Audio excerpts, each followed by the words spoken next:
St. Augustine commentary on Psalm 119, Kaf. He who sings this psalm mentions such a prayer of his own: I have called with my whole heart, hear me, O Lord. Verse 145. For to what end his cry profits, he adds, I will search out your righteousnesses. For this purpose then he has called with his whole heart, and has longed that this might be given him by the Lord, listening unto him, that he may search out his righteousnesses. I have called, save me, verse 146. Or, as some copies, both Greek and Latin, have it, I have called to you. But what is I have called to you, save that by calling I have invoked you? But when he had said, save me, what did he add? And I will keep your testimonies, that is, that I may not, through infirmity, deny you. For the health of the soul causes that to be done which it is known to be our duty to do, and thus in striving even to the death of the body, if the extremity of temptation demand this in defense of the truth of the divine testimonies. But where there is not health of the soul, weakness yields, and truth is deserted. I have prevented in midnight, he says, and have cried, in your words have I trusted. Verse 147. If we refer this to each of the faithful and to the literal character of the act, it oft happens that the love of God is awake in that hour of the night, and the love of prayer strongly urging us, the time of prayer, which is wont to be after the crowing of the cock, is not awaited but prevented. But if we understand night of the whole of this world's duration, we indeed cry unto God at midnight and prevent the fullness of time in which he will restore us what he has promised, as is elsewhere read. Let us prevent his presence with confession. Psalm 95, verse 2.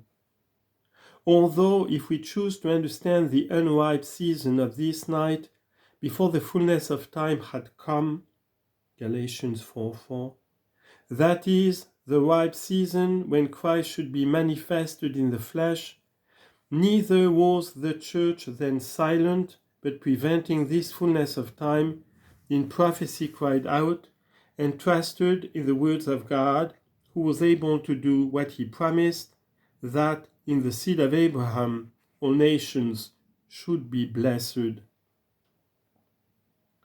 Genesis 12:3 and Genesis 22:18. The church says also what follows: mine eyes have prevented the morning watch, that I might meditate on your words.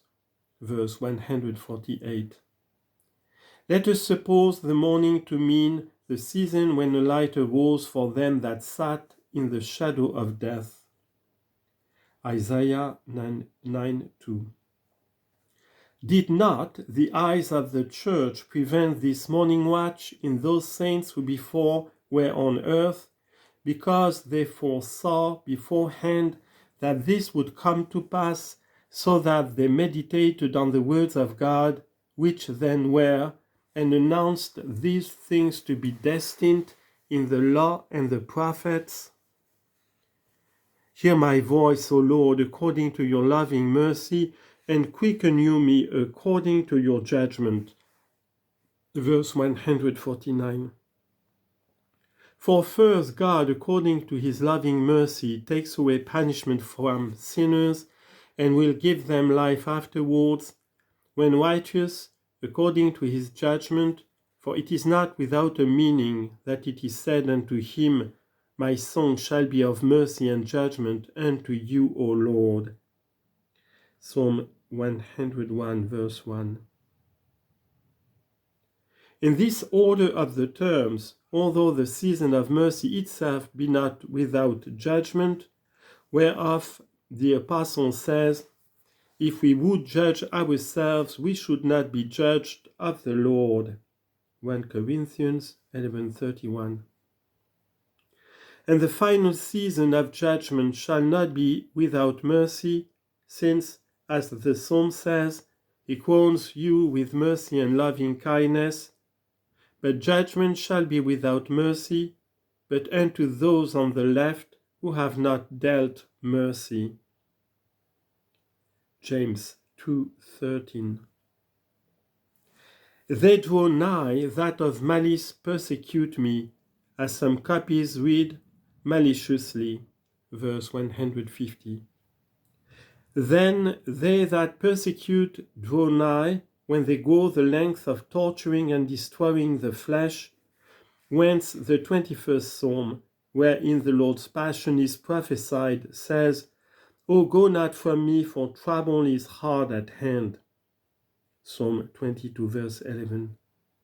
Where those things are spoken of which he suffered when his passion was not imminent upon him, but actually realized, and are far from your law. The nearer they drew to the persecuting the righteous, so much the farther were they from righteousness. But what harm did they do unto those to whom they drew near by persecution, since the approach of their Lord is near unto their souls, by whom they nowise are forsaken? Lastly it follows, you are nigh at hand, O Lord, and all your ways are truth. Verse 151. Even in their troubles, it has been a wonted confession of the saints to ascribe truth unto God, because they suffered them not undeservedly. So did Queen Esther. Esther 14, verse 6 and 7. So did holy Daniel, chapter 9, verse 4 and 16. So did the three men in the furnace, Song of the Three Children, verse 2 to 10. So do other associates in their sanctity confess. But it may be asked in what sense it is here said, all your ways are truth, since in another psalm it is read, all the ways of the Lord are mercy and truth. Psalm 25, verse 10. But towards the saints all the ways of the Lord are at once mercy and truth, since he aids them even in judgment, and thus mercy is not wanting, and in having mercy upon them he performs that which he has promised, so that truth is not wanting. But towards all, both those whom he frees and those whom he condemns, all the ways of the Lord are mercy and truth, because where he does not show mercy, the truth of his vengeance is displayed. For he frees many who have not deserved, but he condemns none who has not deserved it. From the beginning I have known, he says, as concerning your testimonies, that you have grounded them forever. Verse 152. What are these testimonies save those wherein God has declared that he will give an everlasting kingdom unto his sons? And since he has declared that he will give this in his only begotten Son, he said that the testimonies themselves were granted forever.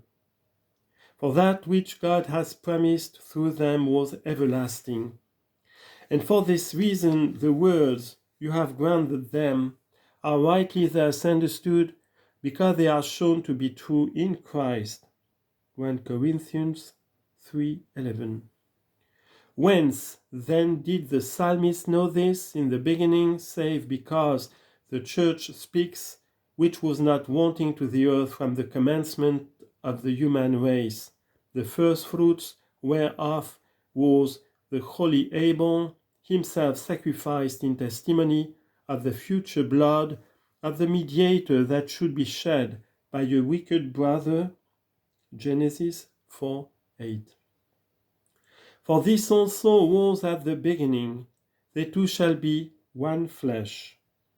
Genesis 2:24. Which great mystery the Apostle Paul expounding says, I speak concerning Christ and the church. Ephesians 5:32.